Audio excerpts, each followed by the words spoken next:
বিশ্ব স্বাস্থ্য সংস্থা হুয়ের মতে বিশ্বের 830 মিলিয়ন লোক ডায়াবেটিসে আক্রান্ত। তার মধ্যে ভারতের 80 মিলিয়ন লোক এই ডায়াবেটিসে আক্রান্ত। এছাড়াও হুয়ের রিপোর্ট অনুযায়ী 2035 সালের মধ্যে ভারতের প্রত্যেক বাড়িতে একজন করে ডায়াবেটিস আক্রান্ত রোগী থাকবে। আপনি যদি 830 মিলিয়ন লোকের মধ্যে একজন হন, তবে কোন 5টি ফল খাওয়া আপনার শরীরের পক্ষে সবচেয়ে উপকারী জানতে ভিডিওটি পুরো দেখুন। ডায়াবেটিস রোগীদের অনেক সময় মনে হয় তারা হয়তো ফল খেতে পারবেন না, কিন্তু সত্যিটা হলো সঠিক ফল বেছে নিলে রক্তে শর্করা নিয়ন্ত্রণে রাখা যায়, শরীরও পায় প্রয়োজনীয় ভিটামিন ও ফাইবার।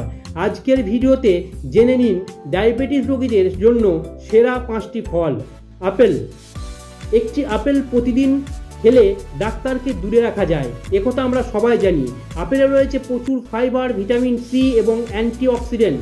সবচেয়ে বড় কথা, এর গ্লাইসেমিক ইন্ডেক্স কম, তাই ডায়াবেটিস রোগীদের জন্য নিরাপদ।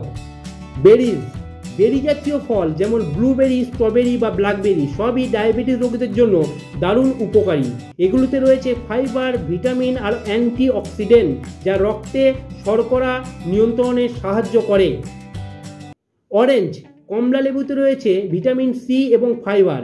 এটি শরীরকে হাইড্রেট রাখে এবং রোগ প্রতিরোধ ক্ষমতা বাড়ায়। তবে জুস না খেয়ে পুরো ফল খাওয়াটাই ভালো, কারণ জুসে ফাইবার কমে যায়। পেয়ার। নাশপাতি হলো ডায়াবেটিস রোগীদের জন্য আরেকটি চমৎকার ফল। এতে ফাইবার প্রচুর এবং গ্লাইসেমিক ইন্ডেক্স খুব কম, ফলে রক্তে শর্করা দ্রুত বাড়ায় না। কিউই। ছোট কিন্তু শক্তিশালী, এই ফলটিতে রয়েছে ভিটামিন সি, ফাইবার আর অ্যান্টিঅক্সিডেন্ট।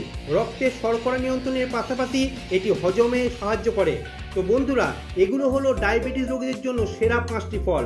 তবে মনে রাখবেন, যে কোনো ফল পরিমিত পরিমাণে খাওয়া উচিত এবং ডাক্তারের পরামর্শ নেওয়াই সবচেয়ে নিরাপদ। আপনার সবচেয়ে পছন্দের ফল কোনটি কমেন্টে লিখে জানাতে ভুলবেন না। ভিডিওটি ভালো লাগলে লাইক দিন, শেয়ার করুন এবং স্বাস্থ্য বিষয়ক আরও তথ্য পেতে চ্যানেলটি সাবস্ক্রাইব করুন।